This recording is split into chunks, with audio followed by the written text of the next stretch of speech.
Bermuda Triangle survivor says something new about the mystery. We have all heard about the mystery surrounding the famous Bermuda Triangle, a strange area in the ocean where planes and ships disappear without a trace. This area is formed over 3 locations, the island of Bermuda, Puerto Rico, and Miami, which, if drawn in lines, would resemble a triangular pattern. It has been notorious for mysteriously having swallowed over 2,000 ships and 200 airplanes. Over the years, many theories have come up from scientists and commoners alike regarding the truth. They range from magnetic fields to alien abductions to ancient sea creatures. But there is also a famous story of a pilot who miraculously escaped from the area. The aircraft was Beechcraft Bonanza. Bruce Gernon, the pilot, embarked on a journey from Andros Town Airport in the Bahamas along with 2 other passengers, his father and business partner. They were headed northwest for the Florida coast. It was December 4, 1970. Bruce had taken the route several times before and it usually took him about an hour and a half. So, it was a normal flight for the man. But this time, it would be different. Bruce took off from the Bahamas and started gaining altitude. At about 1,000 feet, he noticed a small cloud. At that time, they were close to the island of Bimini. Oddly enough, the cloud kept growing in size. Bruce had no option but to fly right through it. He came out from the other end just fine. When they hadn't traveled very far, another mysterious cloud appeared before them. This one was even more massive in size and once more, he had no choice but to fly through it. It got eerily dark around the aircraft and not a single ray of sunshine got through.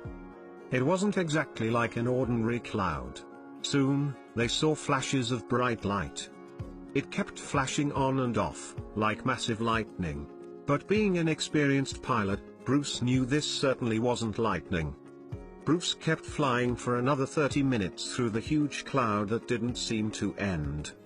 Until he realized this was the same cloud that he had passed through earlier. The cloud was cylindrical and their aircraft was flying through its center. The cloud was curved like a donut with a diameter of about 48 kilometers. Their aircraft was trapped in the center of this donut cloud. Bruce thought that their fate was sealed.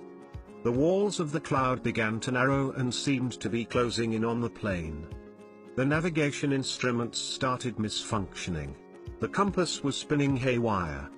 Bruce seemed to have lost control over the plane as the cloud walls kept wrapping around the plane like a vortex. After flying for about another 20 kilometers, Bruce noticed a gap on the western side of the cloud. He maneuvered the airplane towards the gap in a desperate attempt to escape the mysterious clutches of the cloud.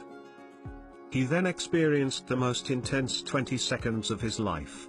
As he explained it later, he made a run for the gap and finally gushed out of the darkness. He felt absolutely weightless for the next few seconds. The cloud dispersed and the aircraft came out in a grayish haze. The men heaved a huge sigh of relief even as their hearts raced and their minds tried to make sense of what exactly they had experienced. Bruce immediately grabbed the radio and contacted ground control. He asked them to know about his whereabouts and location. When the official looked at his screen, he was confused. Astonishingly, Bruce's plane wasn't visible on the radar. It was as if it didn't exist.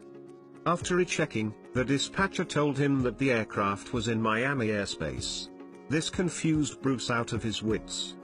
It simply couldn't be true. The whole trip was supposed to be covered in 90 minutes. This time, it had taken just 47 minutes to get to the destination. This was practically impossible. But when the clouds parted, Bruce indeed realized that they were over Miami.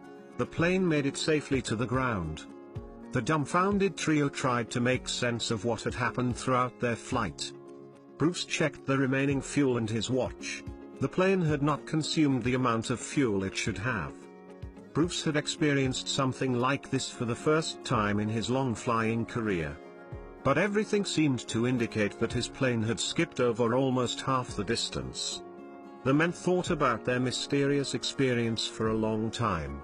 Bruce just couldn't let go of the incident and consulted experts. But none of them could come to an exact conclusion as to what had happened. So, Bruce came up with his own theory and went on to write a book about it. He surmised that they had passed through an electric fog with white flashes. Others thought that they had warped through time due to the presence of dark energy. This energy could have curved space-time like a black hole that they experienced as the donut cloud. No matter what the truth was, Bruce and his crew were lucky to get out of it. To this day, there is no conclusive answer for what they had experienced in their flight. Archive records show that 84 sunspots were recorded on that day. A huge solar wind moving almost 440 miles per second had also been documented. This could potentially cause disturbances in the Earth's magnetic field. So, Bruce's theory could be partially correct. But the dark, foggy clouds are reportedly quite a common thing above the area. Zones with low and high pressures constantly keep colliding there, causing storm clouds, and that's another possibility.